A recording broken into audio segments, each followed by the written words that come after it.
यहाँ उपस्थित आजका यस प्रोग्रामका अध्यक्षज्यू, सम्पूर्ण अतिथिज्यूहरू र विशेष गरी जति पनि हाम्रो +2 पास आउट स्टुडेन्ट्सहरू हुनुहुन्छ, यहाँहरू सबैजनालाई म कङ्ग्रेचुलेसन्स भन्न चाहन्छु।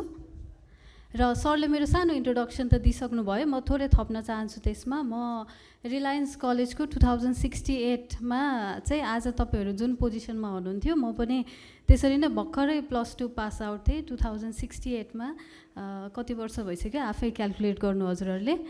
र आज यसरी चाहिँ on the other side of the पोडियममा यसरी आएर आफ्नो एक्सपिरियन्स सेयर गर्न पाउँदै गर्दा चाहिँ म पनि त्यो फ्ल्यासब्याकमा गइरहेको छु। +2 को मेरो फर्स्ट डे कस्तो थियो, मलाई सरहरूको म्यामहरूकोबाट कस्तो लर्निङहरू प्रोभाइड भयो भन्ने कुरा सबै मलाई आज एकदम झल्झली याद आइरहेको छ। र मलाई पढाउनु हुने मेरो सरहरू पनि यहीँ हुनुहुन्छ, Birendra sir, Shyam sir, Nandu sir, सबै हामीलाई सरहरूले नै पढाएर आज जहाँसम्म हामी आइपुगेका छौँ, हामीलाई सेभ गर्नलाई, हामीलाई चाहिँ डिरेक्सन दिनलाई चाहिँ सरहरूको र यो रिलायन्स कलेजको ठुलो नै भूमिका रहेको छ।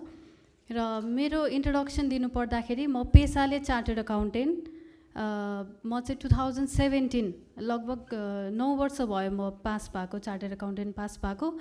र आज यो स्टेजमा आउँदै गर्दा चाहिँ मलाई किन अझै पनि मोटिभेसन भयो आउनलाई भन्दाखेरि रिलायन्स कलेजले भर्खरै +2 पछि सिएको पनि कोर्सहरू स्टार्ट गरेको छ। सो त्यो बेलामा जुन बेलामा हामीले चाहिँ +2 पास गऱ्यौँ, त्यो बेलामा सिए भनेको अब अहिले त एकदमै टफ मानिन्छ। सिए भनेपछि पढ्नै सकिँदैन, किन पढ्नु, एकजना पनि पास हुन्न, किन आफ्नो टाइम वेस्ट गर्ने भन्ने चाहिँ हामीलाई त्यसरी फिडब्याक आउँथ्यो क्या त्यो बेलामा।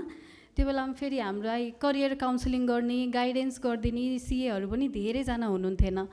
तर मलाई याद छ, रविन्द्र सरले त बिर्सिसक्नुभयो होला, म पास भएर रिजल्ट आएपछि मैले सरलाई सोध्न पनि आएको थिएँ, सर मैले चाहिँ सिए पढ्ने डिसाइड गरेछु, गरौँ कि नगरौँ भनेर।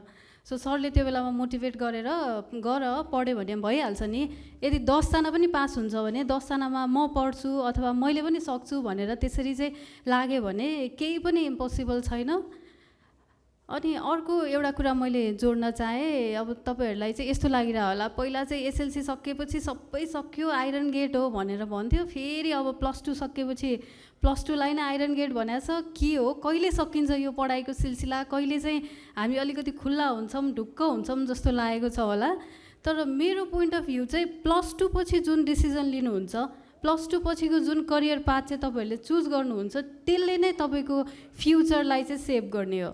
किनकि तपाईँले एसएलसी दिइसकेपछि भनेको +2मा कि तपाईँ कमर्स पढ्नुहुन्छ कि साइन्स पढ्नुहुन्छ, तर तपाईँले +2 पछि जुन करियर पाथ चुज गर्नुहुन्छ त्यसले चाहिँ भोलि तपाईँ कहाँ हुनुहुन्छ, आफ्टर 10 इयर्स आफूलाई कहाँ देख्न चाहनुहुन्छ, त्यसरी नै तपाईँले आफ्नो करियर चुज गर्नुपर्ने हुनेछ।